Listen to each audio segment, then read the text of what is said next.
Hi, everybody. My name is Greg Katz, and welcome to WeAreSC.com's Inside the Trojans Huddle, where we tell it like it is. Friends, Inside the Trojans Huddle is a game-like panel discussion with WeAreSC columnists, staff writers, historians, and editorial board. We first start off with the pregame show, where we introduce our panel members for this edition of Inside the Trojans Huddle, and then give you the latest USC Trojans football news. First, let's meet this week's panelists. A former William Jewell College defensive back and team captain, and WeAreSC columnist who writes the popular column beginning this week with his own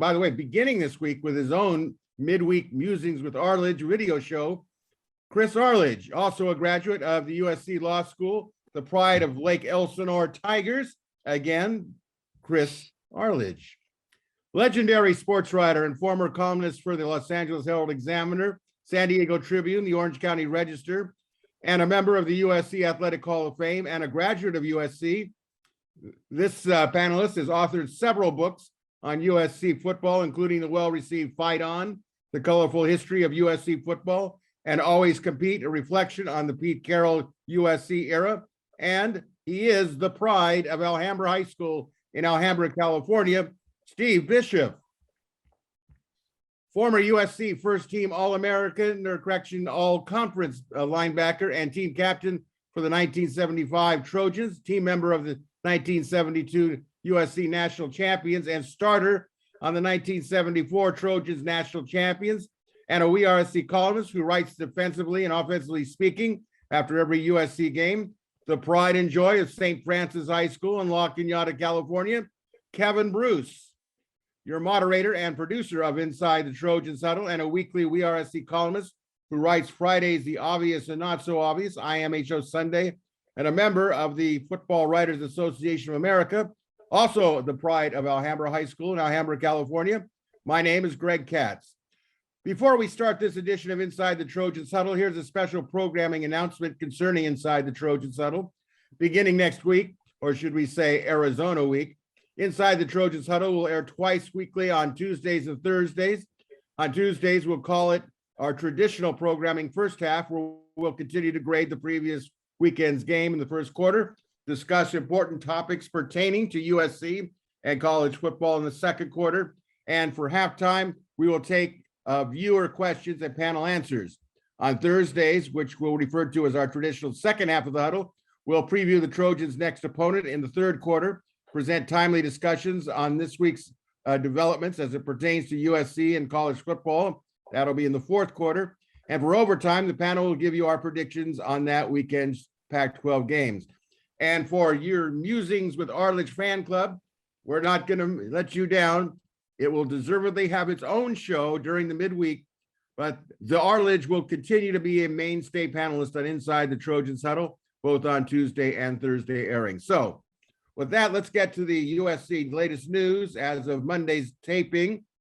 On Saturday night, the number 7 Trojans, 6-1 and 4-1 now in the Pac-12, were defeated 43-42 in a gut-wrenching shootout loss at number 20 Utah before a record Rice-Eccles crowd sellout of 53,609.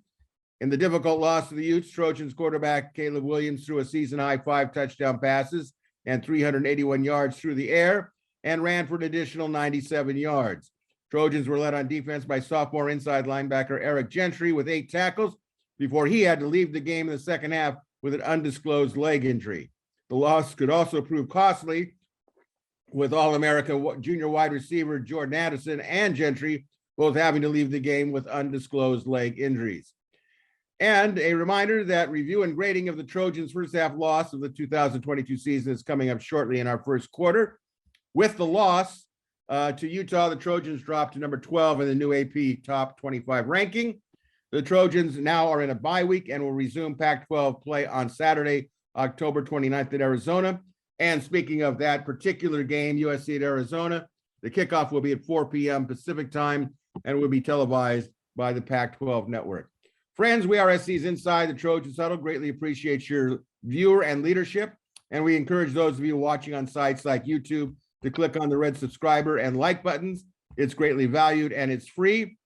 And as a courtesy reminder for those of you that are not a subscriber member to WeAreSC.com, there is a limited time promotion going on right now that for $10, you can access all the We Are SC premium stories, analysis, and videos on a new membership deal that doesn't expire until August 31st, 2023. Again, wearesc.com is offering a new subscribers an annual premium special membership for just $10 for the entire current football cycle, which will end in the eyes of On3 Network on August 31st, 2023. So with the pregame business already done, well, the bell is not playing well either. The bell's got some issues based on the Utah game. It's a tough week for USC football. Yes, yeah, it's a lower leg injury. I saw him go out. Yeah, but not tough for Kevin. Kevin got promoted in that intro. He went from first team all conference, first team all American. Right. Yeah, it's honorable mention. Sorry about that. I tried to elevate him, but I was actually got a phone call that says you're not to do that. But he will always be an All-American in all our hearts. We do know that, right? All right, let's begin the first half kickoff and first quarter with a brief overall assessment of last Saturday night's painful 43-42 loss to Utah. Panel, give me your brief but overall comments on the performance, the offense, the defense, and the special teams. Make it brief. After that, we'll give out specific grades for each unit and conclude with an overall offensive summation grade. All right, let's start off as our leadoff batter, Steve Bisheff. What did you think overall of the loss to Utah? Well, obviously, I thought it was a great game to watch. I thought that it demonstrated a lot of what we know about Lincoln Riley. I thought, he came advertised as an offensive wizard, and he certainly demonstrated that in this game. I thought he brought out everything in his playbook. I thought the offense was spectacular.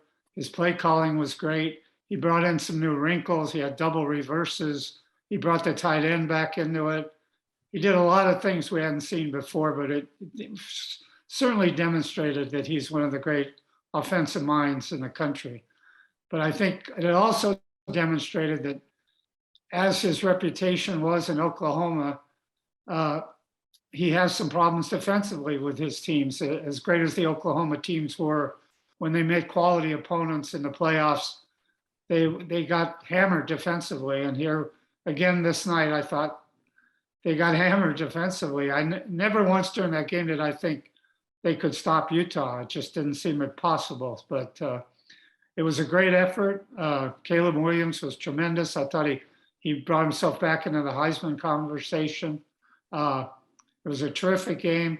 I wish he would have called timeouts. Riley would have called some timeouts there on Utah's last drive and had a little bit more time to come back at him, which I think they could have, kicked the winning field goal if that had happened. But it was a terrific game.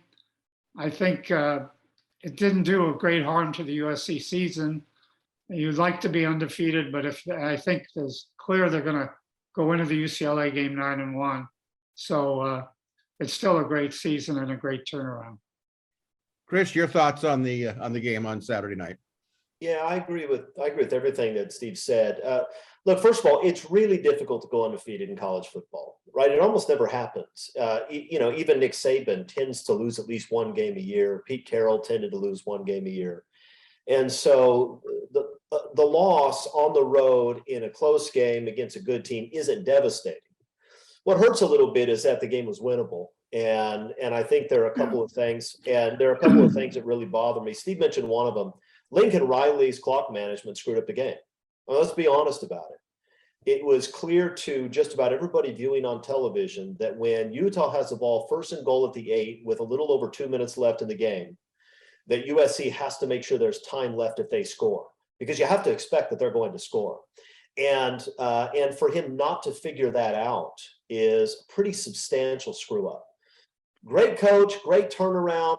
I'm not, every time you say something critical of Lincoln Riley these days, people freak out. We should just bring Clay Helton back. No, I don't want to bring Clay Helton back to anything. But look, that was a major screw up. And it was a major screw up that a coach as smart as he is and as experienced as he is should not have made. If you give USC a minute 38 instead of 38 on that last drive, they'd probably get in a field goal range because they had chewed up and spit out Utah's defense just about the entire game. So that bothers me. And then let's be frank. I hate blaming losses on officials. And USC did a lot to lose this game themselves, okay? But let's not kid ourselves. In a game where both offenses were really clicking and both offenses are really good, to have two just absolutely inexcusable roughing the passer penalties that lead to two touchdowns is a killer. That first one especially, Kalen Bullock gets the pick. It's 14-0. At that point in the game, USC's offense was averaging about 15 yards a play. I mean, they were all over Utah. If that pick stands, USC probably goes up 21-0. If they go up 21-0 in the first quarter, they don't lose that game. That's the reality. And that was just an absolutely inexcusable call by a group of officials who should all be fired immediately. I mean, it wasn't just the two terrible calls there. These guys couldn't figure out what down it was. It took them 5 minutes and a review to figure out what down it was, right? I mean, these guys were absolutely inept, which is par for the course for Pac-12 football, but it was worse than usual. So look, it's not a devastating loss. It hurts a little bit. USC is going to be 9-1 going into the UCLA game. If they win that one, they're almost certainly going to be 11-1 on the regular season. And in light of where we've been, that is freaking remarkable. I'm not going to complain about it, but it hurts a little bit because that one was winnable. Kevin, you've been on the winning side of it. Yeah, and I would just, without over cooking the grits here, it was a game that was winnable. I would agree with everything Steve, Chris have said. I mean, it's just there were pieces and parts that needed improvement. I do want to make noteworthy, since we already talked about special teams, but I was very impressed with our kickoff 7 touchbacks. That's way to go. That was an area that I was looking at. That was outstanding because that was an area where Utah had an advantage and we neutralized it. So that was the good side. The bad side is, as everybody's pointing out, the clock management was atrocious. It really was. I mean, good gracious. And then Pac-12 officiating is Pac-12 officiating. It's almost as bad as how they scheduled their TV network. That said, this game was winnable. I didn't shed tears over it. I thought we played with the heart of a champion. That's what I'm looking for. That's what I see. We keep throwing out those hard ones, and we're gonna turn around and win a game that people will be surprised about. That was one of those heartbreakers. There it is. Okay, let's get healthy and let's focus on the next game. Simple as that. You know, I here's what I wrote before the season. SC would go 11-1, and I just looked at each thing, and I knew that the one, if there was going to be one, it's going to be at Utah. What I didn't know was how winnable it was going to be. Yeah.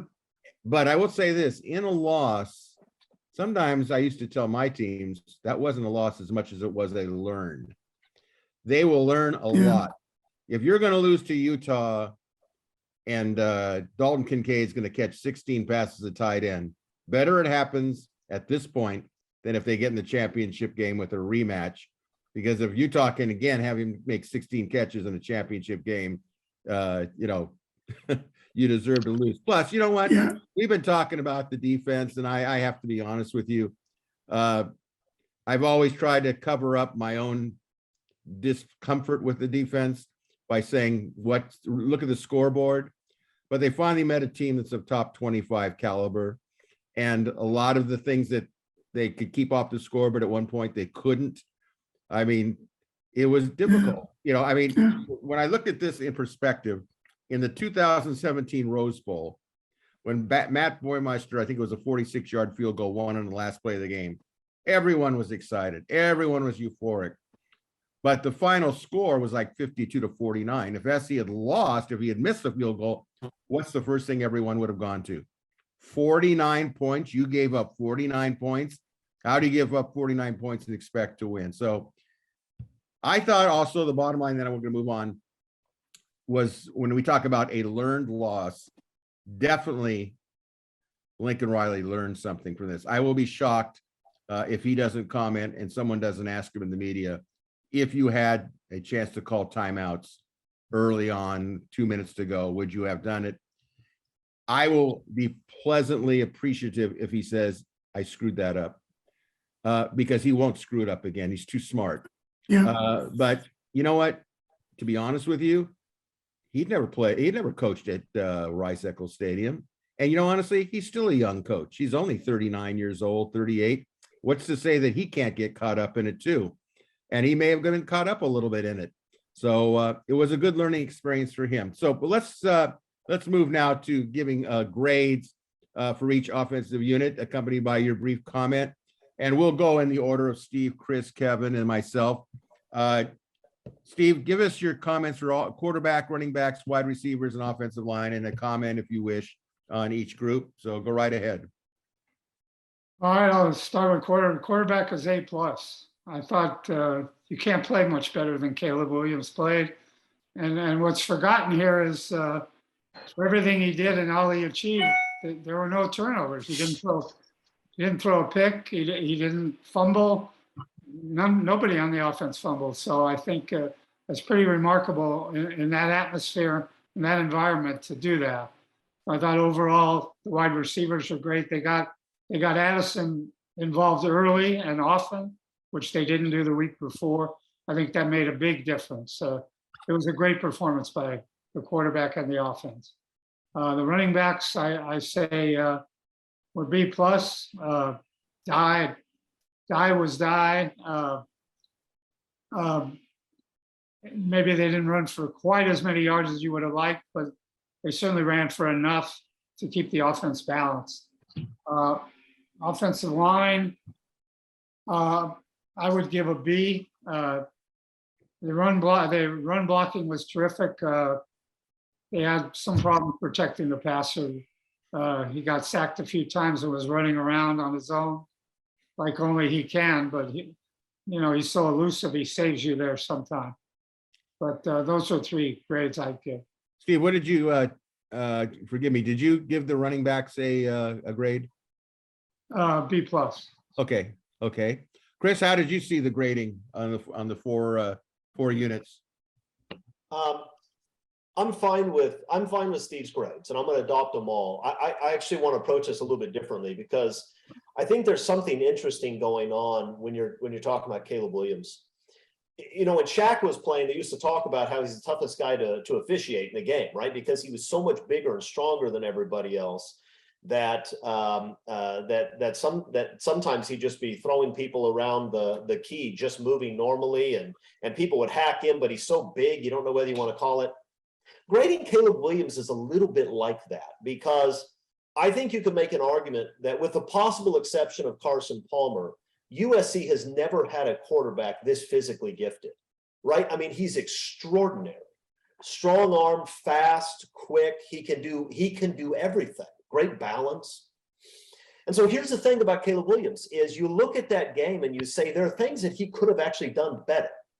Like before the season, Lincoln Riley was talking about how, look, Caleb Williams can actually improve a lot. And watching a game where he ran for almost 100 yards, threw for almost 400 yards, had 5 touchdown passes and no turnovers. And I look at the game and say, you know what? He could have played 20% better. That's extraordinary. A guy that puts up those numbers, I can't give you anything but an A. Agreed. But you know what? There were a couple of drives where he could have continued the drive. There was one where he threw the curl routes to a covered guy when Jordan Addison was running wide open underneath. It would have been a first down. And that was a big deal because it was the second possession in a row where USC got stopped in a game where every possession mattered. There are times when he holds on to the ball too much, too long, partly because he's indecisive, but I think more because he's looking to make big plays. And I look at that and say, all right, let's just move the chains. But you know what? I don't know that I want Caleb Williams to be a dink and dunk quarterback, because he makes extraordinary plays downfield, like that incredible play to Mario Williams on the sideline where Williams catches a ball over his shoulder in a spectacular circus catch. There are only a couple quarterbacks in the country who can make that play. And I don't want Caleb Williams to be a dink and dunk quarterback. So look, Next year, he's only started, what, 12 or 13 games? He's a true sophomore quarterback who plays like a true sophomore quarterback who happens to have the athletic ability of Clark Kent. I mean, he is, so next year at this time, he will be better and he will read the field better and he will make fewer mistakes and he will be substantially better than he is now. But what he is right now is extraordinary. The running backs, I don't think we ran it enough. The backs combined for 16 carries and 94 yards. I think that should have been closer to 25 carries, honestly, in this game. I knew coming in USC would have success running the ball, and they did. I would have liked to have seen them run the ball a little bit more. I think that would have helped a little bit. The offensive line, as the game went on and Utah made more of a commitment to bringing pressure, they found opportunities to put a little bit of pressure on Caleb Williams. Which Caleb tends to handle pretty effectively. But the reality is the offensive line paved the way for what? 560 yards and 42 points. And they did it under the most difficult circumstances you could imagine, right? It's hard to play offensive line in a stadium like that. You can't hear the snap count. You can't communicate very effectively. And then there's just the immense psychological pressure, just having all of that all over you all the time. I'm not going to complain about that performance. Those were really difficult circumstances. Utah's not a great defense, but they have some players and they're very well coached. And they were playing in an absolute snake pit. And they put up almost 600 yards and 42 points. You know, I can parse out the grades. I'm not going to. I'm just going to say that's a good enough offensive performance you'd expect to win the game. Those guys did well. Kevin? Yeah, you know, I have to agree. And without, I don't want to be so redundant that it's, yeah, I agree. But in this case, I agree. The game was winnable. From a quarterback perspective, Caleb Williams is generational player. We see more of those now, I guess, maybe. But he's our generational player, which makes a big difference. When it's time to break the pocket, just dig your foot in and go. Very few people are going to catch him, and the ones that do may regret it. And not a dink and dunk get upfield, because he has got elite speed combined with elite athleticism. The big plays are going to be there. He has a tendency to throw off his back foot. He does a lot of weird things mechanically, frankly, and they work. So what? You know, let a rep go with it. He's going to have to they're going to have to help him understand the view of the field, and those last second play signals that Lincoln Riley sends in. It worked once for a touchdown, and it worked not so much 3 or 4 other times where he was delaying getting Caleb's turn to look at the field so he can get an impression as to what's coming at him, right? Those are little things. It's not clock management. It's just how they talk to each other or communicate with each other. That will get better. This will be the last time Utah beats USC like that. So I give him an A. Okay, and for running backs, wide receivers, and offensive line? Yeah, okay, running backs, it's Travis Dye and everybody else right now. And that's we need a little bit of help there. We need a little more speed. Travis he's dinged up, you can tell. His top speed is kind of ratcheted down a smidge. He's such a winner that if he had one leg, I'd have him out there. I don't care. Let him play. But some of the other kids that really have the ability to run need to at least provide a couple, 2-3 plays where we get some explosion off the line of scrimmage. You got to back off the linebackers, because what they're doing is they're hugging the box, and they're making it difficult for Caleb to see the field beyond the most immediate parts of it. And that running game, it can be very, very effective if you can get it to that second level every so often. Net, you know, I got to tell you, I like what I saw. The offensive line played a pretty okay game. Chris is right.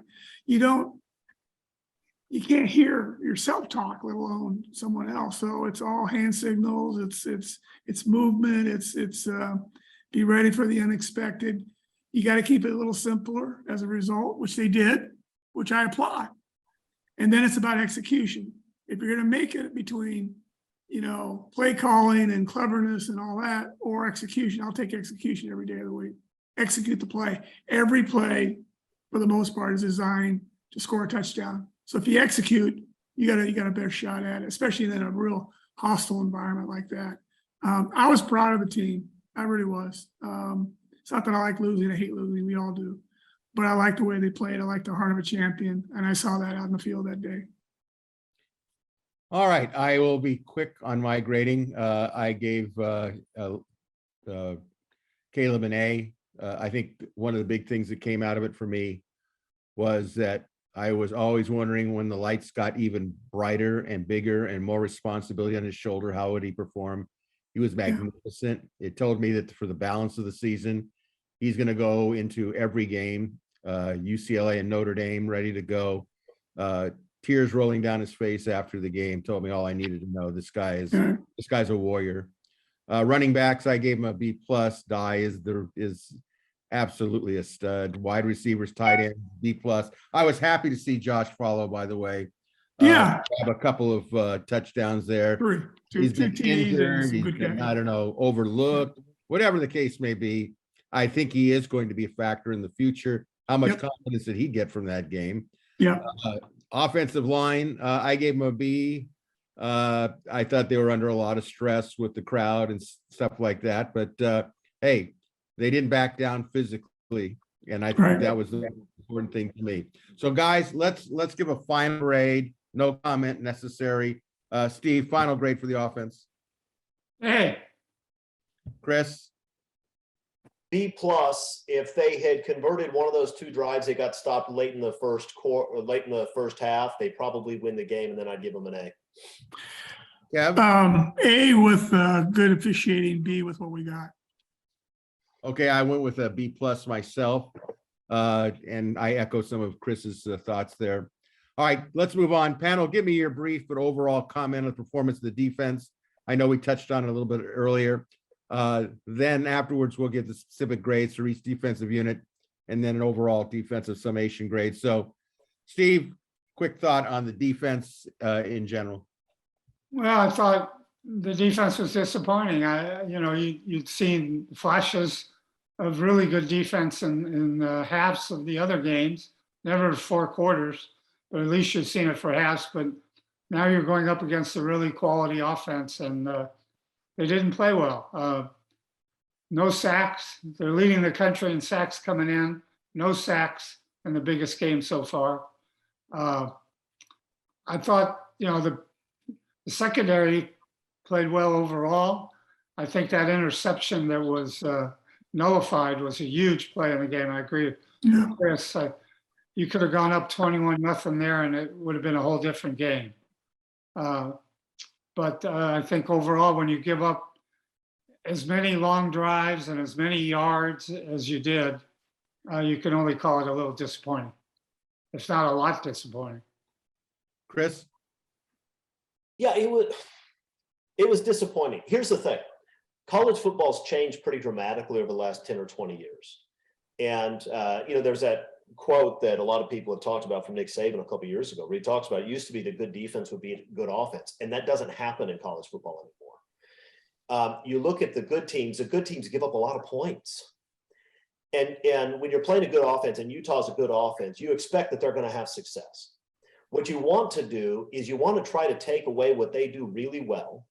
And then you want to try to get enough stops to let your own really good offense win you the game. And in part, they did that. Utah's running backs combined for 19 carries for 65 yards. If you told me coming into this game that Utah's 2 running backs would have 65 yards rushing, I would feel very good about that. All right. And did USC get enough stops to win the game? I guess it depends whether the referees are going to throw those 2 flags or not, because they did. That being said, here's my complaint, and this may be more coaching than anything else. At some point, when the other team is doing the same thing over and over and over again and hurting you with it, you need to make an adjustment.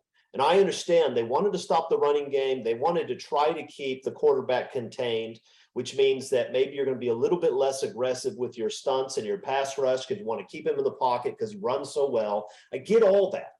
But at some point, a guy that against all the other 5 FBS opponents for Utah had 16 catches and 216 yards coming into the game. For that guy to get 16 catches and 230 something yards and hurt you over and over and over again for 4 quarters, you have to find a way to adjust to that. And it's not acceptable to me to not do so. That is not Rob Gronkowski replacing. It's not Randy Moss. It's not a guy he's a good football player, but it's not like he's so good that you can't stop him. At some point, you have to make them beat you some other way. And I'm really, frankly, disappointed with Alec Grinch that they didn't do that. I think that, and who am I going to blame for that? I think I'm going to blame him.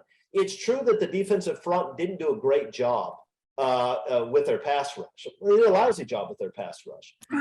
And the reality is we've got a lot of guys up front who can be blocked. And the reason that USC led the country in sacks is because they're so aggressive with their stunts and their blitzes, and they're doing a lot of things to generate pressure because they don't have a bunch of guys up front who are just going to beat blockers one-on-one.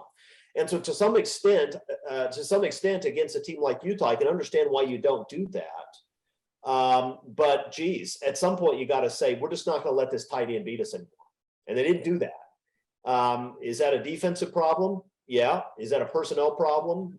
Yeah. That's some on the players, but that's some on Alex Grinch. That was a choice he made to allow that to continue. Kev? Yeah, I had written about the tight end, especially on third downs earlier in the week about, look, we've got to have something a little more.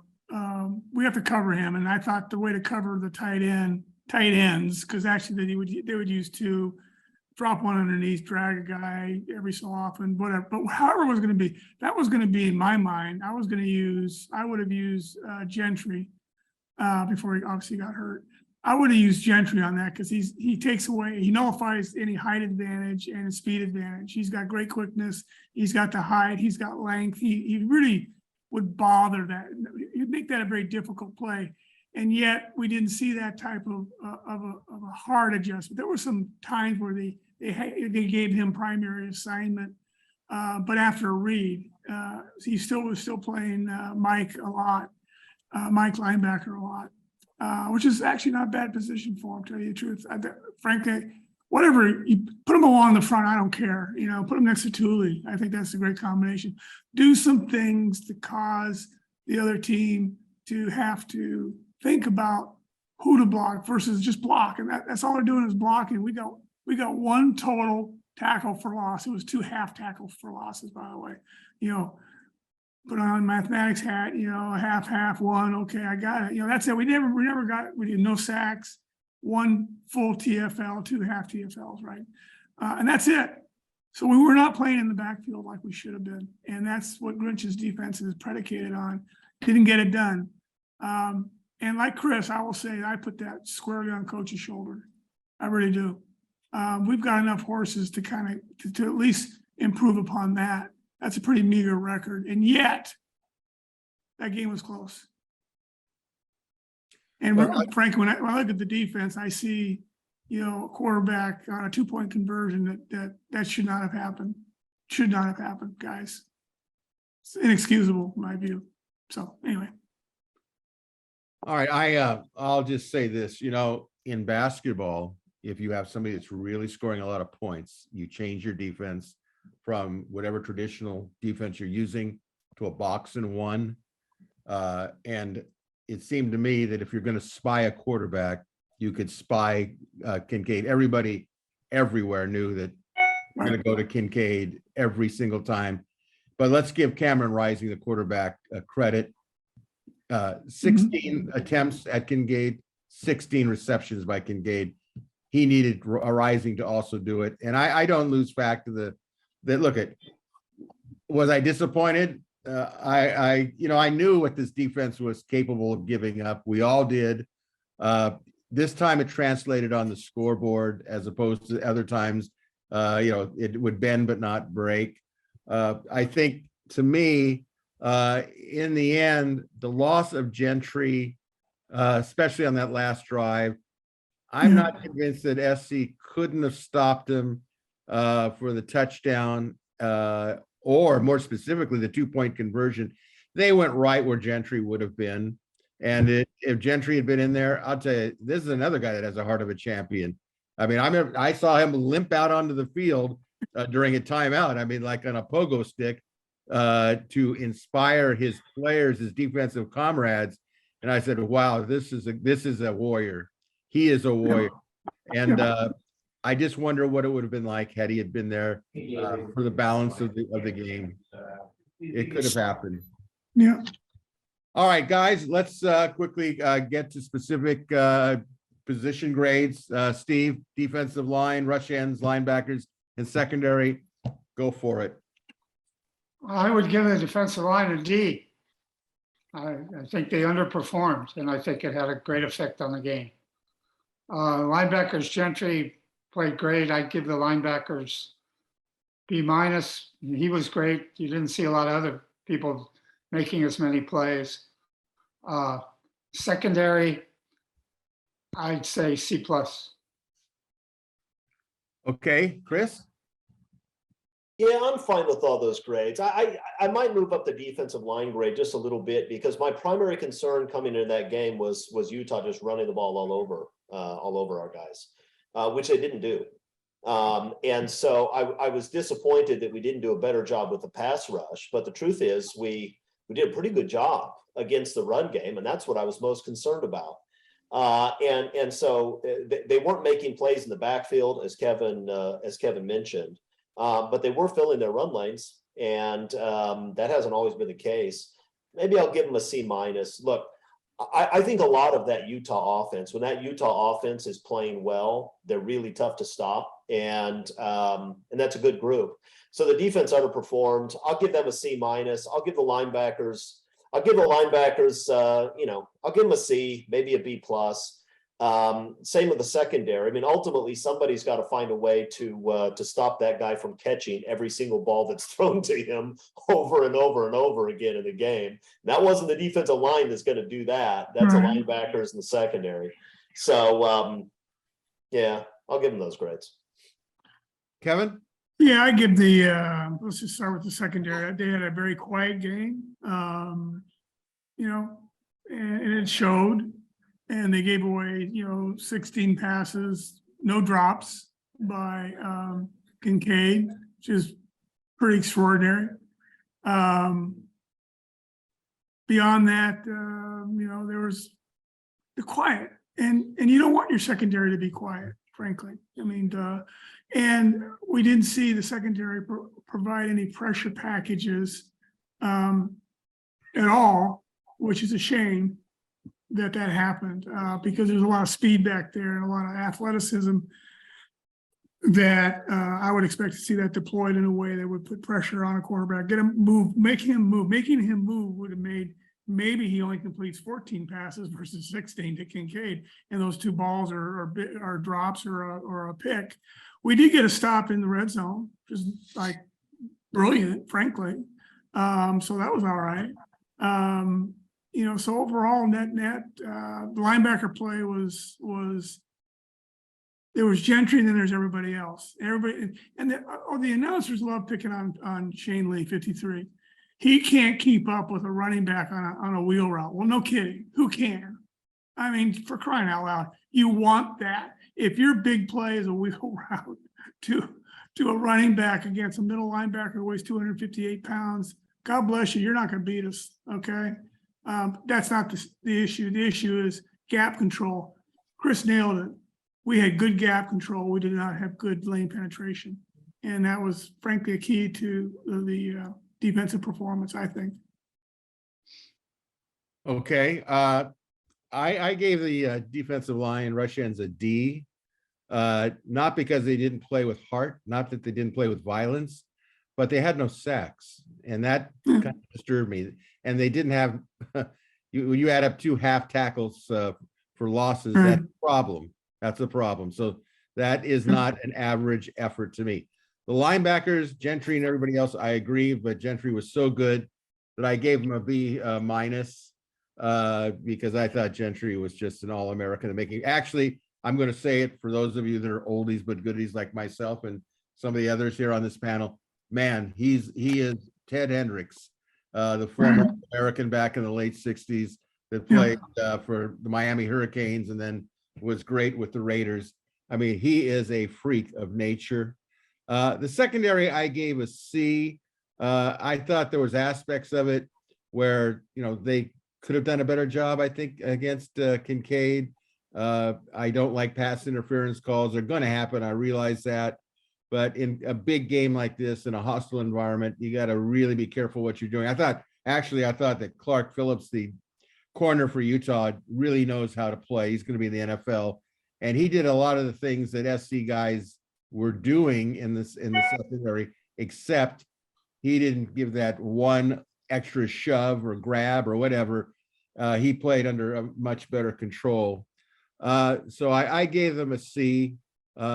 So let's now go over to the overall final grade for the defense. Give me an overall grade. You've already explained everything. What's your call? Steve? C minus. Okay. Chris? C minus. They did enough to win the game and it got taken from them. Kevin? Yeah, same. And I will go with a C minus as well, although I kind of felt like you give up 43 points. Is that really an average effort? It's kind of a below average effort, but I thought they played great. I'm not, Greg, I'm not so sure about that anymore. I mean, some of these large point totals are a little deceptive sometimes. 1, 2, we kick a field goal, who cares? Same as the Rose Bowl, 2017, who cares? So I get your point, though. It's not like, it's well above our average or negative to our average. That is Well above the average, but they played a well above an average opponent as well.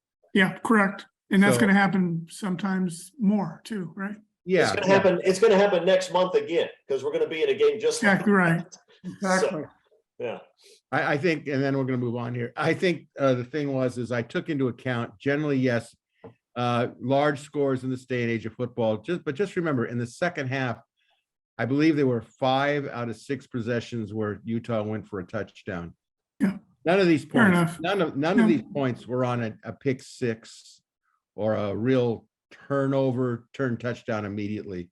Yeah. They were all drive inspired. And I took that into consideration. So that's why. Well, let's put it this way: neither team performed in an elite fashion. No, they didn't. All right, let's move on to special teams. Give me an overall letter grade for the units combined. Brief comment and summation. Steve? Well, I think I'd give the special teams a B plus. The kickoffs were great. We made field goal we needed to make.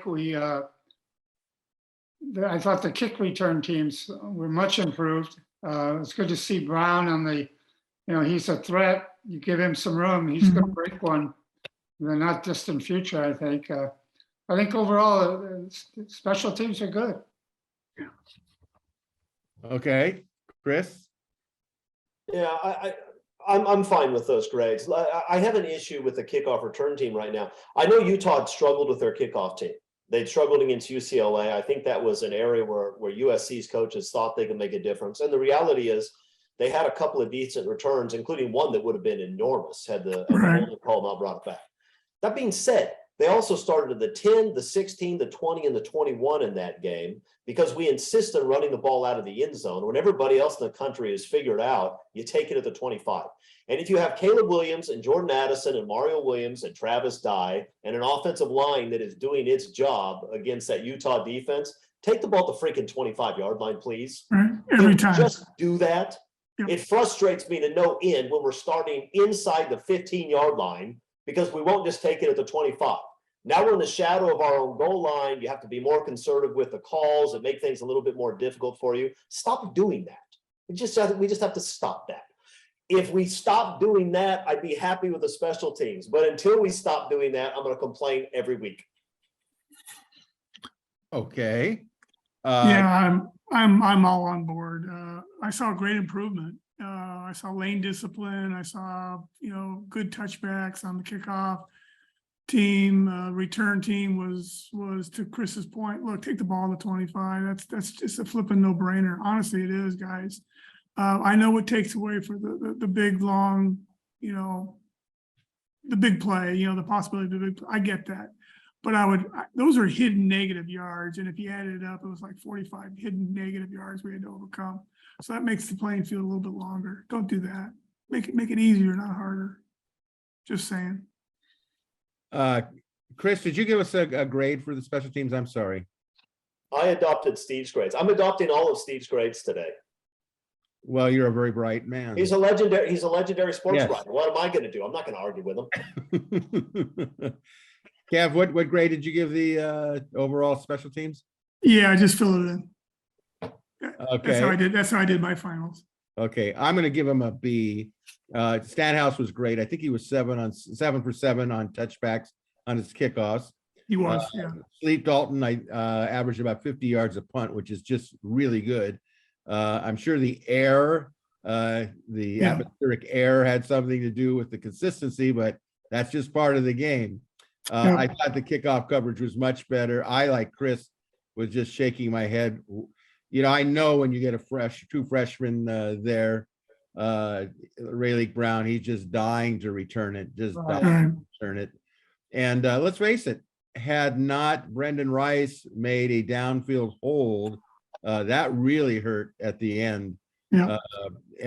People will be saying if SC would have been able to kick a field goal, and of course they had no attempts, which was, they were going for it. In fact, I just read that before the game, Kyle Whittingham had told his kicker, if we cross the 50, we're going for it on 4th down every time. So what does that tell you? 1, he doesn't think much of his kicker, and 2, he was going to do everything he could to put touchdowns on the board. So let's. Yeah, it was a 4-down game. I think pretty much both sides. It was rare that people wanted to punt the ball. Absolutely. All right, this is a long first quarter, but I think a lot of quality comments. Let's finish the first quarter with an overall grade. No explanation needed for the loss to Utah. Steve, what overall grade would you give? Probably a B+. Okay. Chris? C. A C. Okay. Kevin? I give it B-. And I will give it a B- too. So there you have our opinions. Folks, we know that you might disagree with us, and that's a good thing. These are just our opinions. You're certainly welcome to have your own. With that in mind, let's get to the second quarter, which is midterm grades. I disagree. Greg, I disagree. I don't think people should disagree with me. Well, I think that. So speak for yourself. If you think people should disagree with you, that's fine. I'm not taking that position at all. I would have been disappointed, Christopher, if you had not made that remark. Okay, thank you. Go ahead. Let's get to the second one. I was expecting it, but I just said, I'm going to say it anyway. Panel, this is a bye week. So as the Trojans are taking a break after 7 games before resuming play at Arizona on October 29th. Now would be a good time actually to give some midterm grades on the Trojans offense, defense, and special teams. We've seen them now for 7 games. What grade would you give the offense overall and why? Kevin, what's your midterm grade for the offense? The offense is sputtering at a B+ rate. Half joke. Needs to get better. We lost the game. I mean, we're a point short. What can I say? I think some of this, though, is about teamwork. And it's not just players. It's players and coaches. And they're still, honestly, they're getting acquainted with each other, trying to figure out who can do what to whom and such. So I see development there. I see improvement. I see a team that is it's shaping up into championship form. It may come next year more. I don't know. I hope not. More of it comes this year, but given where we were last year to where we are this year, I wouldn't trade that for the world, guys. I really wouldn't. This is a football team. This is Trojan football. The culture change is taking effect. It's working. I'm pleased. I hate losing. There it is. All right. So staying on offense now, Steve, your thoughts, what overall grade would you give the offense at the midterm? I'd give them a A minus. Obviously, the tremendous improvement. All the new players have been spectacular. A lot of them, there have been a few games where they sputtered here and there, but overall, in a game like the other night, that meant so much. They performed great. I think the quarterback and the wide receiver, Addison, I think are both All-America candidates. Travis Dye is at least an all-conference caliber running back. I think overall they've just been terrific, and you're not really surprised when a Lincoln Riley team has a terrific offense. Chris? I'm gonna join Kevin. I'm gonna go with the B plus, and I'll say this: one of the big questions before the season started was, can you take all of these different pieces from all of these different places and implement a new system with the old guys and make it work? And I think we've seen at times this year that the offense has struggled with that a little bit. But the offense is also averaging over 40 points a game, and they're 6-1, and they're about to be 9-1. So they put it together pretty well. And I think what you're going to see now with the bye week and with 3 lousy opponents, you're going to see an entire month where this offense really gets to come together before UCLA. And while I have some concerns about that UCLA game, watch out for that offense, Bruins, because they're going to come after you every possession, and they're going to score just about every possession. That's the reality. So I'll give them a B plus, and I think they're headed towards A range. All right, I'm going to give the offense an A minus. When you average as many points as they are against very type of opponents and quality, I don't know what more you could ask. They scored enough points to be undefeated. To me, it's an easy A minus. However, overall, what grade would you give the Trojans defense and why? So Kevin, you'll start with you. You're the two defensive gurus on this panel. What do you give them and why? Yeah, I'm a C minus kind of guy with this crowd. And that's with a little bit of a nod, like in your direction. I'm giving you a little bit of a plus up, even with that minus. They've had some really good moments. I mean, they still are plus 14, I think. On turnover margin, they're plus 16 and we're minus 2. So for a net of plus 14, that's still pretty dang impressive. I know a lot of that was early in the season, but we've had some pretty impressive red zone stops, which I like. We've also had some pretty unimpressive breakdowns. Oh my gosh, the Kincaid 16 catches that'll stick in our minds probably the rest of our lives. But there it is. The inability to play on the other side of the line of scrimmage, the penetration factors, gap control improved, and lane control okay, but penetration and pressure not so much. And that's really putting a lot of pressure on the defense to have to perform in space, which is very difficult.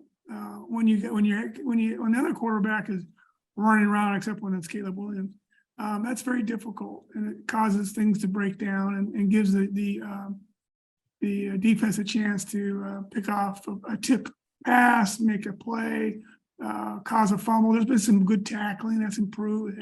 I think that's the first time I made that comment in, I don't know, 10 years. So there's a lot of good things going on there. We got a ways to go. We know it. For this team to be a championship team, it's going to have to play much better defense. That's clear. Steve, what's clear to you? Grade and comment. I pretty much agree. I'd be in the C minus D plus range. They played well earlier in the season against lesser opponents. But even then, they'd have these huge runs. You'd have a half a dozen 30-yard runs in every game. Yeah. It was annoying. But, and then this game, they obviously had great trouble in this game with Kincaid, and just the opposing quarterback Rising was, pretty much unstoppable. They have to be better. I agree totally. To be a national championship contender, there's got to be a big upgrade. Okay, Chris? I want to be a little bit more generous. I'm going to give them a C+. I'll tell you why. I'm grading this on a curve a little bit because that defense has some really good football players, but they don't have the same level of talent that offense has. And you're talking about a group that that last year was about as bad as I've ever seen a USC defense play. Yeah. And they've made tremendous strides since then. I mean, they really have. And they're not always disciplined, but I think they always play hard. And what I really wanted out of the defense this year is I wanted a group that would be aggressive, that would get some sacks, that would get some turnovers, because I knew the teams were going to be able to move the ball. I knew that. And I knew the offense was going to be explosive. So I wanted a defense that could get you some turnovers, that could get some sacks, that could get a handful of stops, particularly early in the game, so that if the offense comes out hot, you find yourself up 2-3 scores and the game is effectively over. And you know what? For the most part, they've done that. And you can drop them because they've had, a terrible first half against Arizona State, a really tough game against Utah. But the reality is there were probably 5 defenses in the country that could have played that game against that Utah offense in that stadium Saturday night and not have looked bad. That's the reality. Alabama gave up 49 points the other day.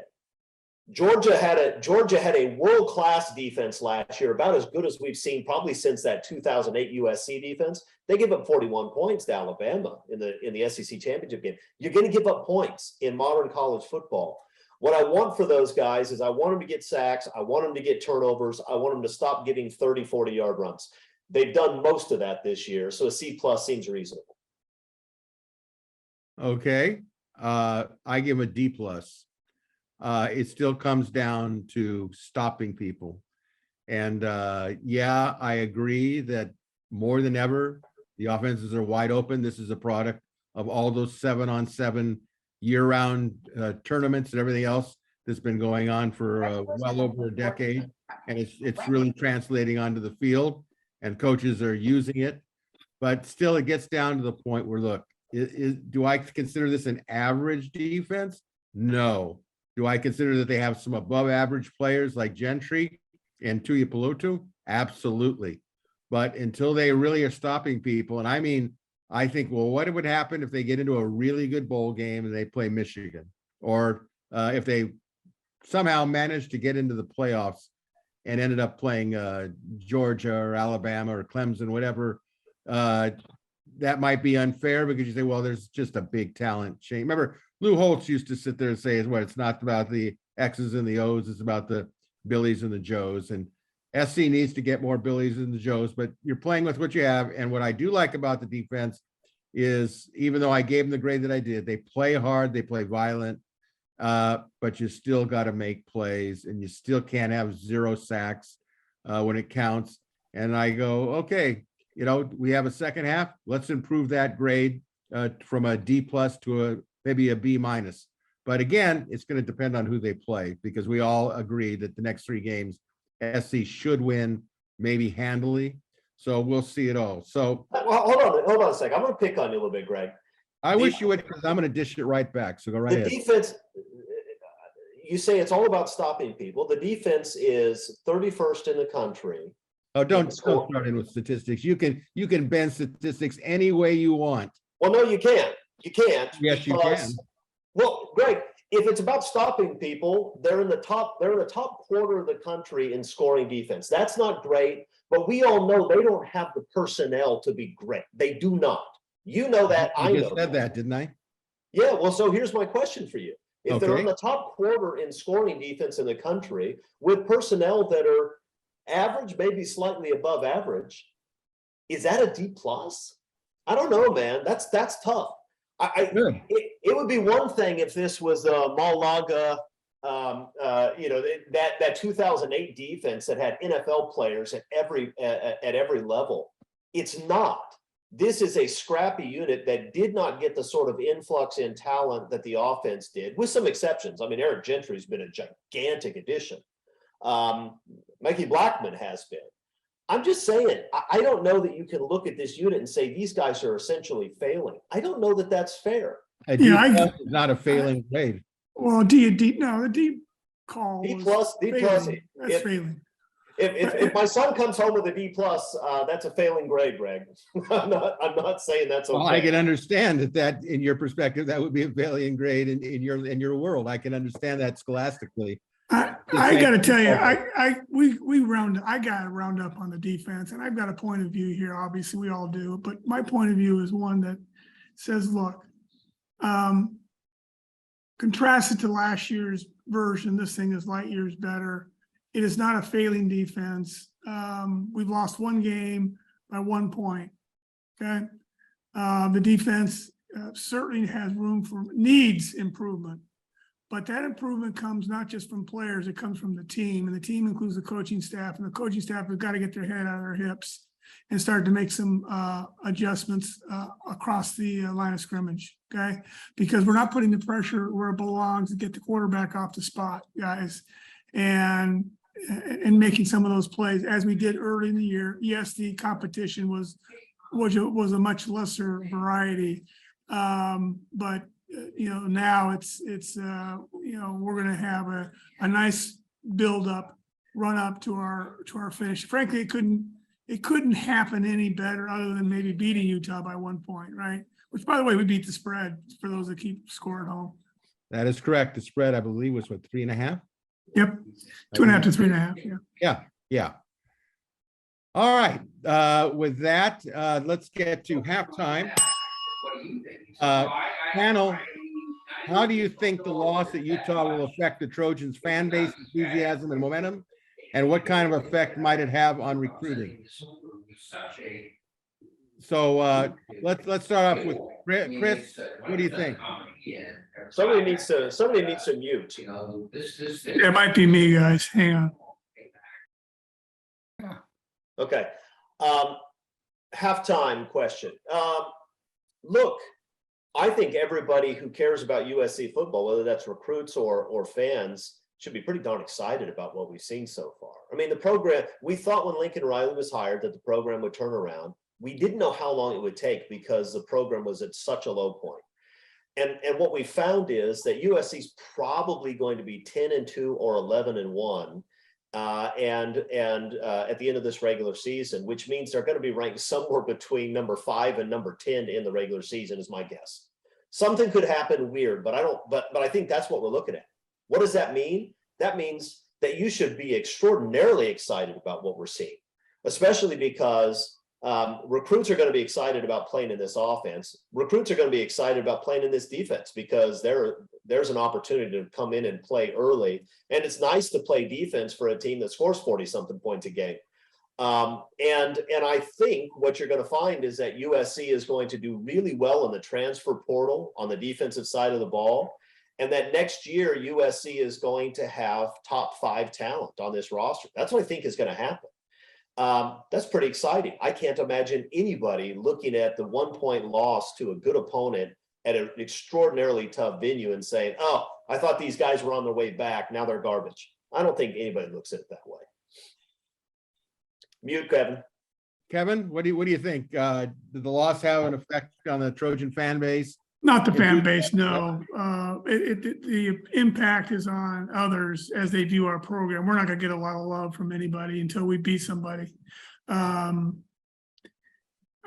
noteworthy, and that's going to be UCLA, which is, I'm okay with that. You guys okay with that? I'm okay with that. I'm okay with Bring that. it on. Bring it Absolutely. on. Yeah. What kind of effect, Kevin, do you think this loss has on recruiting? Does it have any? No.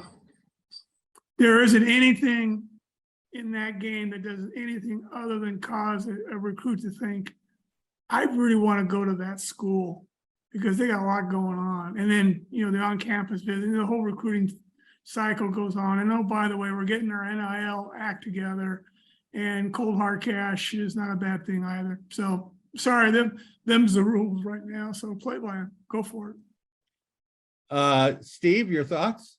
Yeah, no, I agree with both Kevin.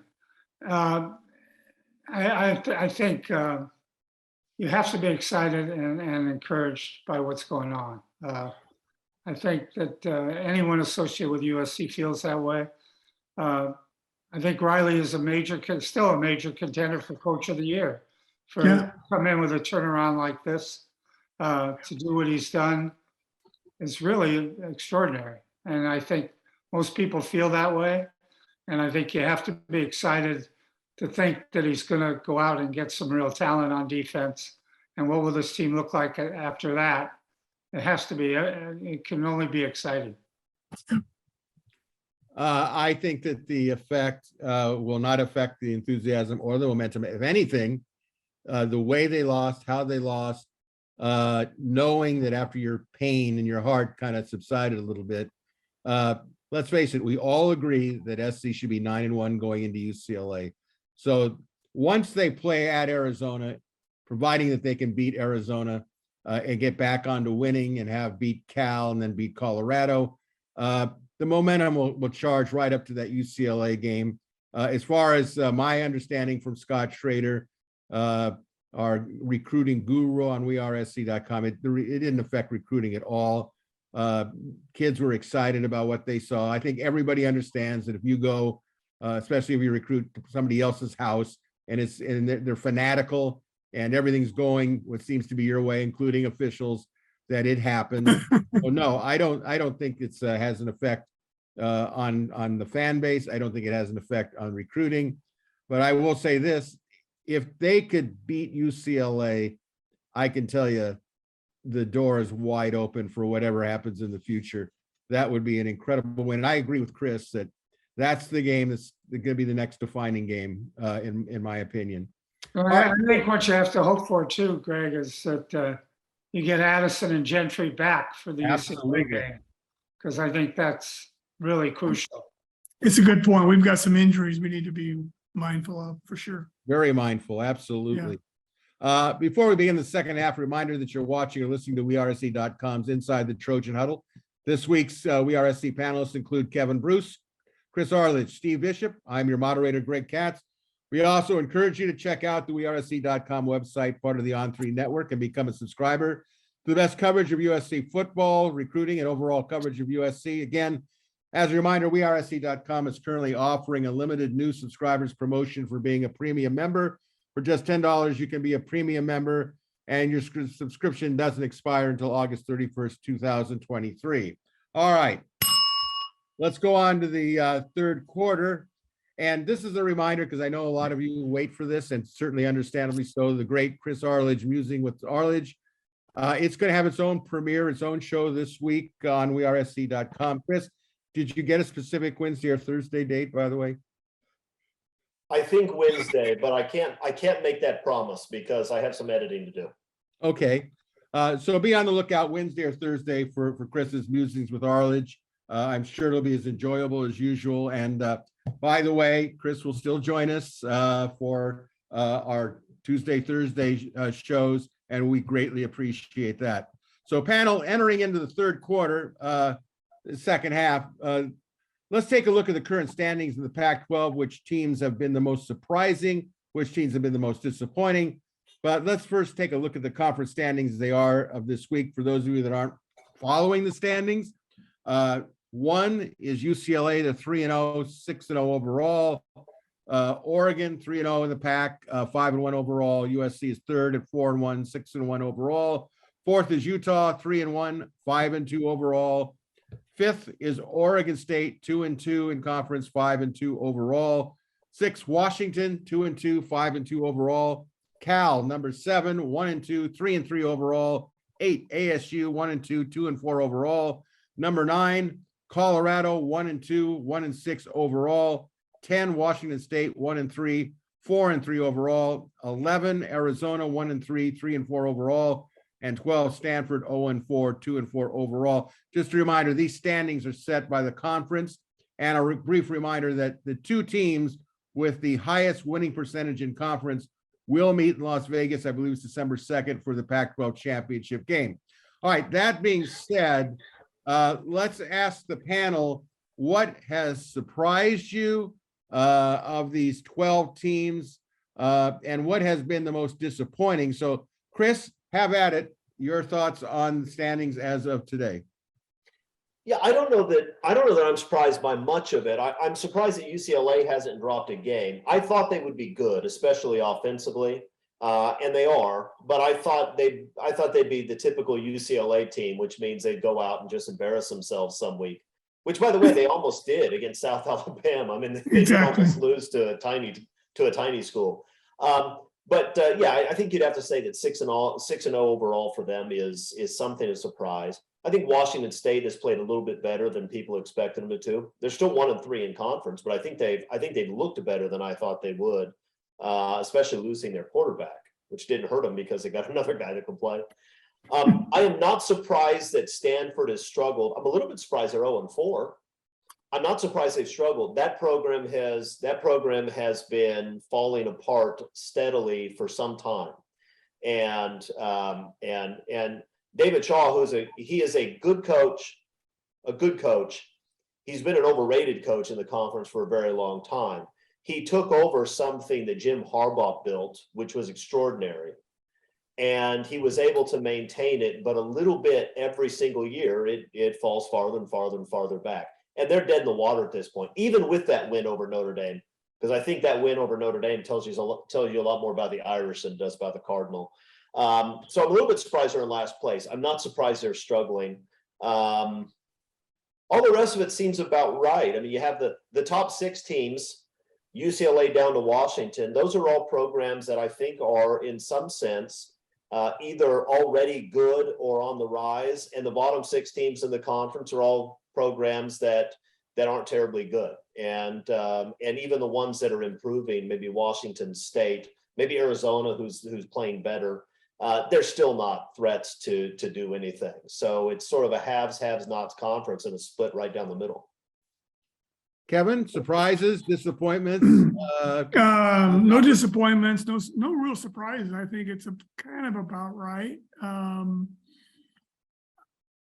Waiting for the UCLA implosion. They may not have one, which would be a surprise to me. But right now, they haven't. So I guess I'm a little surprised about that, but not overly so. I think the way the conference lines up is kind of about right. Really, one of the questions remains: what are we going to do, frankly?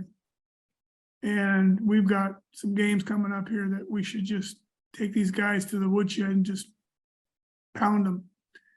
Are we? Will we? And if we do, then we're going to start getting some love before we get to the UCLA game. All right, Steve-O, how do you see the standings? What surprised you? What disappointed you? Yeah, I'm not shocked really by anything that's happened so far.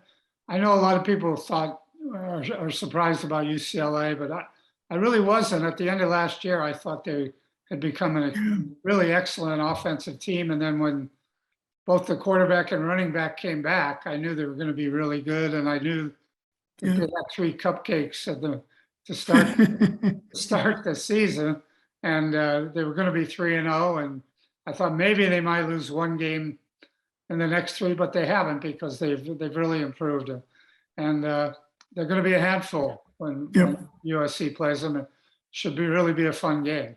The rest of the conference, Oregon State remains 5-2 overall. I remain amazed at the job Jonathan Smith does with that squad, because there aren't many 5- and 4-star players on that roster, and he does an excellent job year in and year out. He has that program really run well. So I'm not really shocked by any of the other teams in the conference. All right, I'm going to say that I'm not surprised at the order that they are. I felt it all along that Colorado would not even have their head coach by the time we're at where we're at, and they don't have their head coach. I thought Washington State would come a little bit back down to earth in conference. They're 1-3. I think the big one coming up for me is going to be this weekend with UCLA at Oregon. We're going to talk about this later, but it is a huge game for USC. And looking at Oregon State at 2-2, I agree with Steve. I mean, Jonathan Smith is a great coach. He's running a great program, and he's doing it without the stars of the solar system, the recruiting solar system. Utah is about what I thought they would be, maybe a little less than I thought they'd be, but they seem to be hitting their stride. We don't know what they're going to feel like after the beating SC, who Right. their down game is going to be. I didn't check the schedule. I think maybe I'm wrong. I think they have a bye. So with that, let's move on. Transitioning into the fourth quarter. Great emotion for me here. We are going to light up the final Chris Arledge, Musings with Arledge, Coliseum. What's happening to me? Well, I was going to give you Is there some- I was going to give you a shameless plug, but you had a premature evaluation. Chris, of course, is going to have his own show for Musings with Arledge. We're really happy about that. Gives him more time, more freedom.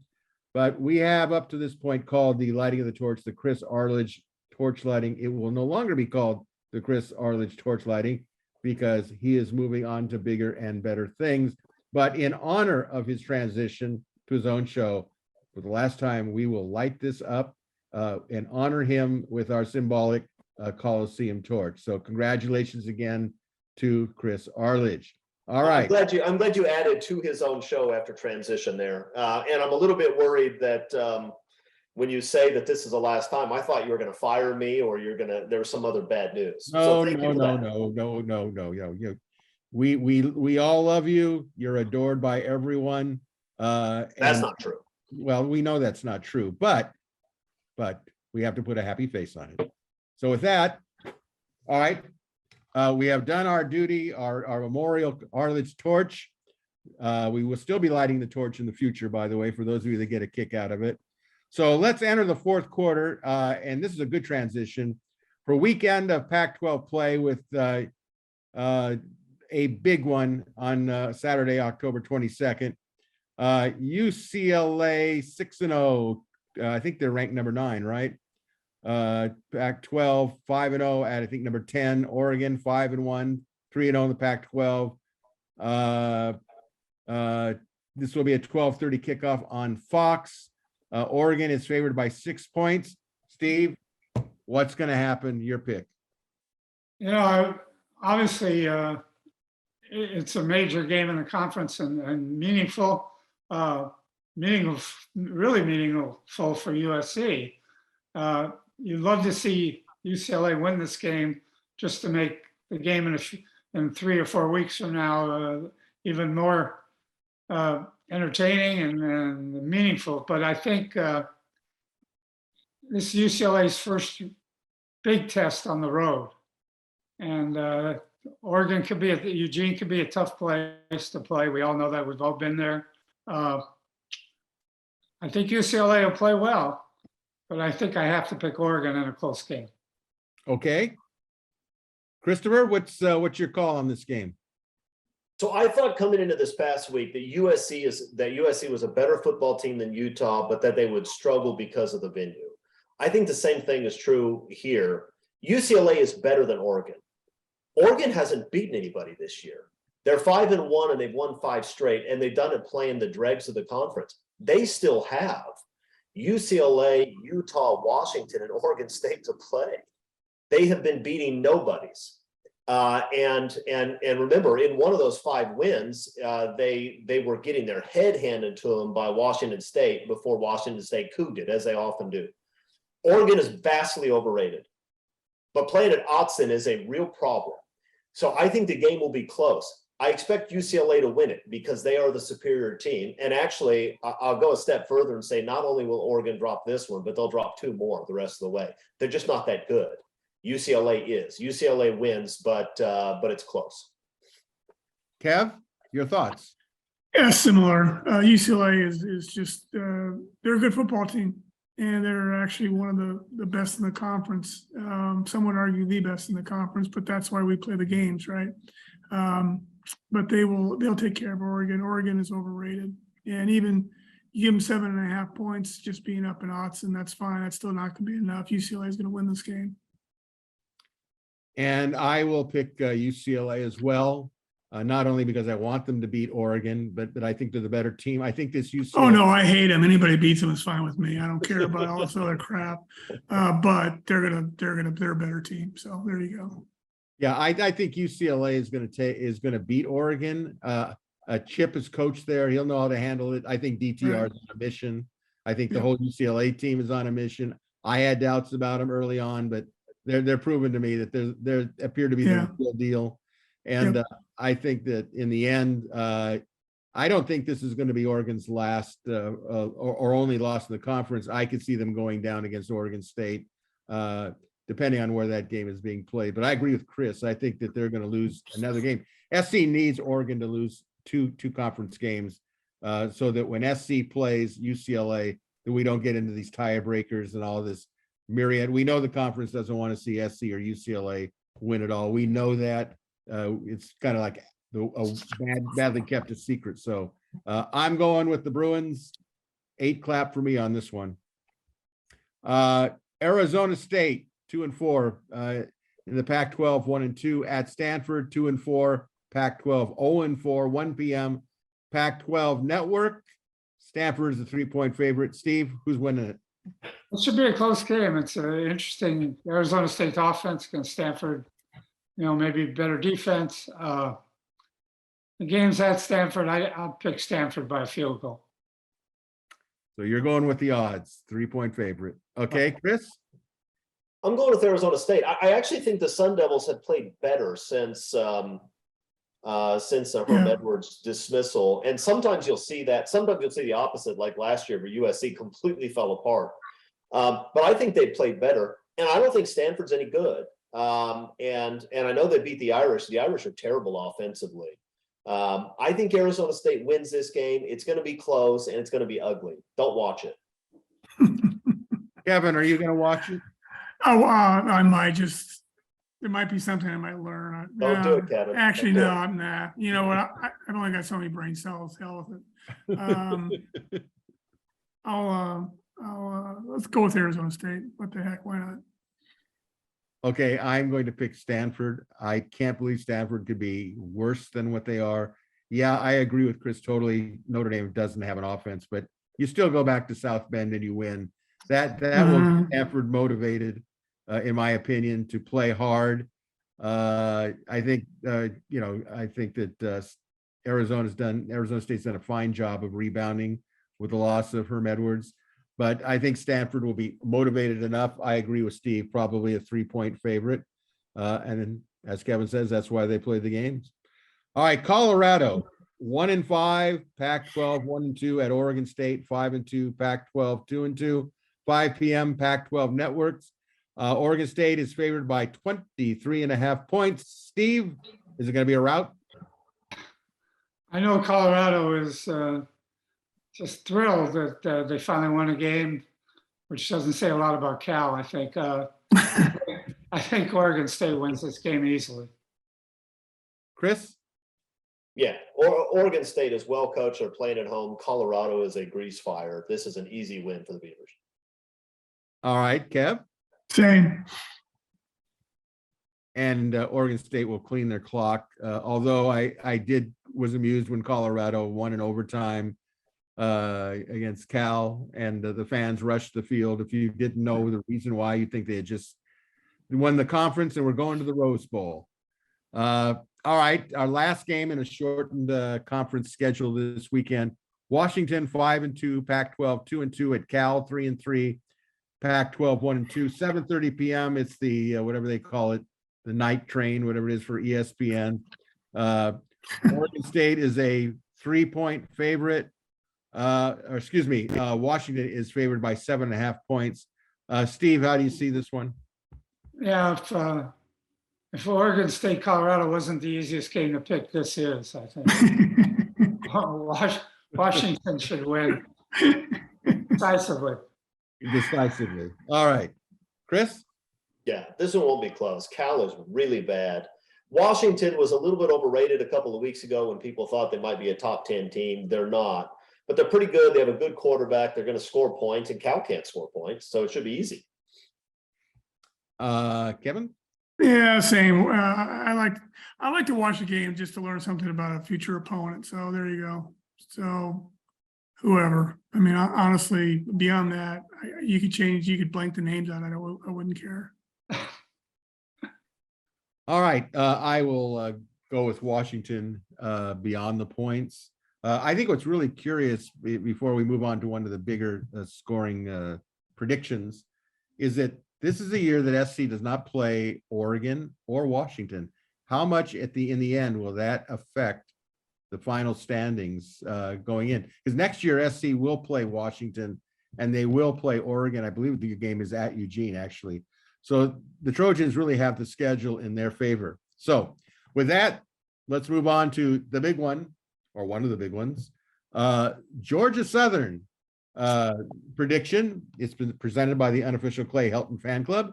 Last Saturday, head coach Clay Helton and his Georgia Southern Eagles upset number 25 James Madison 45-38. This Saturday, Helton's Georgia Southern Eagles 4-3 overall, 1-2 in the Sun Belt, is at Old Dominion, which is 3-3 overall and 2-0 Sun Belt. Old Dominion is a 2.5-point favorite to defeat Georgia Southern. Steve, what's your call on this big one? As much as it pains some people to do so, I think we have to give Gentleman Clay a little credit. That was a big win. James Madison was ranked, and he goes in and upsets them. He beat Nebraska early. He's actually having a pretty good season. Yeah, yes. I think it's the level that he belongs. I think he's doing well. I think he'll keep it going and win this game. Okay. Chris, how do you see it? Yeah, I'm with Steve. Look, I've always been a big believer in Clay Helton. I think everybody here knows that. And look, twice already this year, I've made the claim that there's no way in the world that Clay Helton will win this upcoming game, and both times he did. I'm a believer. Clay is on a roll. They're gonna beat Old Dominion, and it's a very exciting time to be a Georgia Southern Eagle. Absolutely. Okay, Kevin. Yeah, I think Clay can beat a team named after a trucking line, so that's all right. I'm going to go with Old Dominion. This is the type of game where Gentleman Clay is at his finest. But I do think they don't show up. Okay. Oh, look, it's not that I harbor any bitterness much. Never mind. Sorry. It's okay. It's like, get it out of your system. You'll feel better. Yeah, it's not out. It's never going to be out. All right. So we'll keep an eye on that game for you all, and we'll report back. So let's wrap things up here with overtime. Again, it's time to answer some viewer questions and for panel answers in a free-for-all format. Folks, if you'd like to submit a question that we can answer or give our opinion, just go to either the Gary P. or We Are SC members message boards at wearesc.com. From there, you'll see the topic threads regarding questions for Inside the Trojans Huddle. If a question, by the way, has already been answered in some depth already, you may be on the script here, but we may go by it because we've already answered it. We'll acknowledge the question. Okay, question one from JM641. What is the panel's view? And I think this does have some relevance here. What is the panel's view on not having a spy on Cameron Rising for the 2-point conversion play? While I know Gentry's absence was used, it seemed obvious and ultimately true that he'd be a real threat to scramble if there was upfield pressure and his receivers were covered. The fact he was able to step up and score in the middle of the field feels particularly damning. Panel, just jump right in here. What do you think? Yeah, and that look, when you're in goal line like that, to run a spy is a waste of player. Frankly, you're too far off the line of scrimmage. Honestly, what you got to do is get upfield, react fast, make a commitment, and go. And if you're wrong, you're wrong. You don't have time to screw around on the goal line. Chris, you're a defensive guy, honored defensive player. Do you agree with that school of thought? Yeah, no, I absolutely agree with that. I mean, and look, let's be honest. When you have a good offense and they need 2 yards, the odds are heavily in their favor. If USC needed 2 yards to beat Utah, I think there's an 85% chance they would have gotten it too. It's a tough spot to be in, and yes, Gentry's absence is huge because that guy is a playmaker. Yep. All right, that takes us actually to question 2 from Bob in Seattle.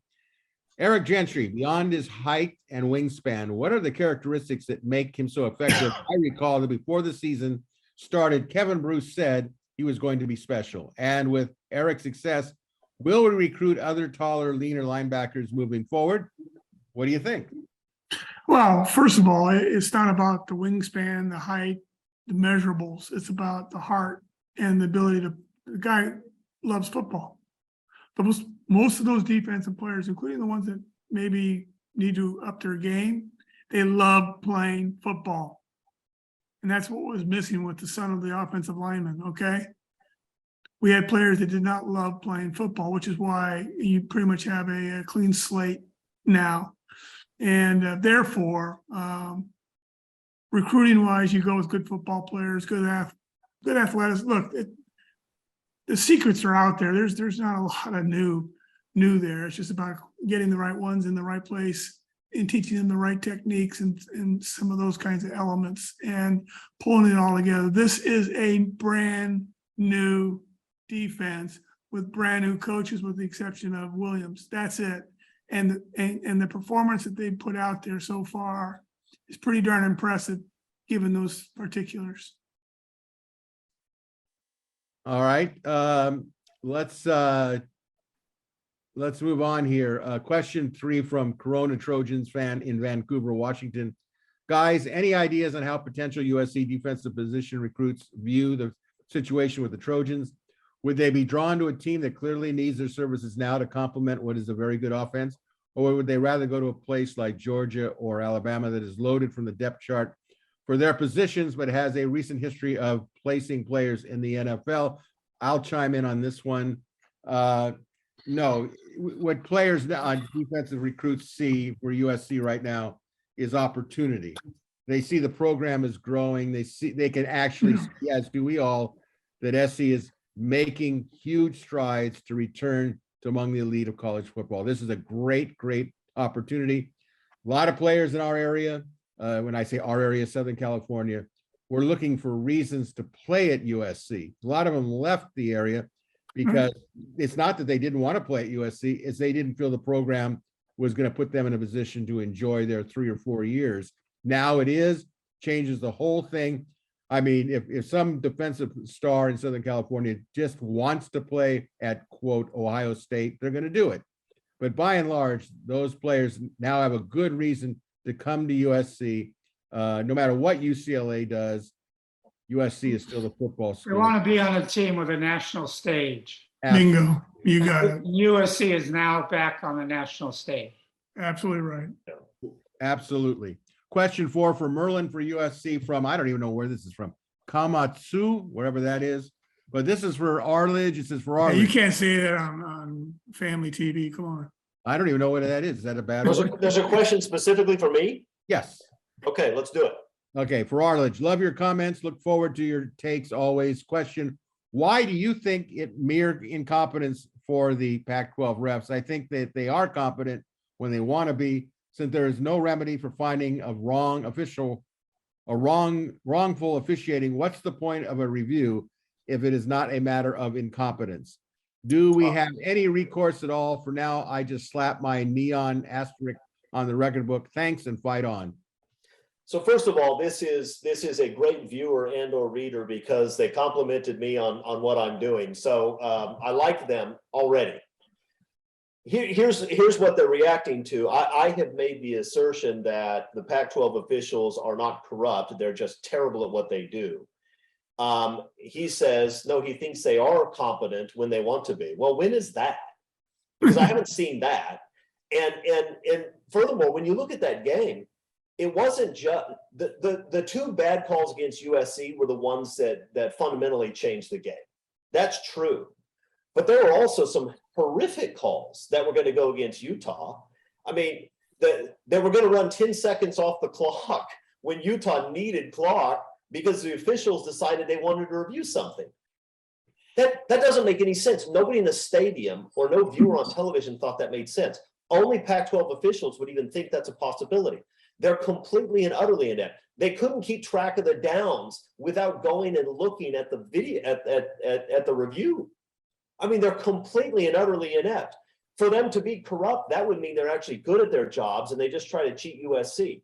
No, USC may take the brunt of it on occasion, but the reality is those guys are terrible. They are worse at their jobs than anybody I know in my life is worse at his or her job. They are absolutely horrific.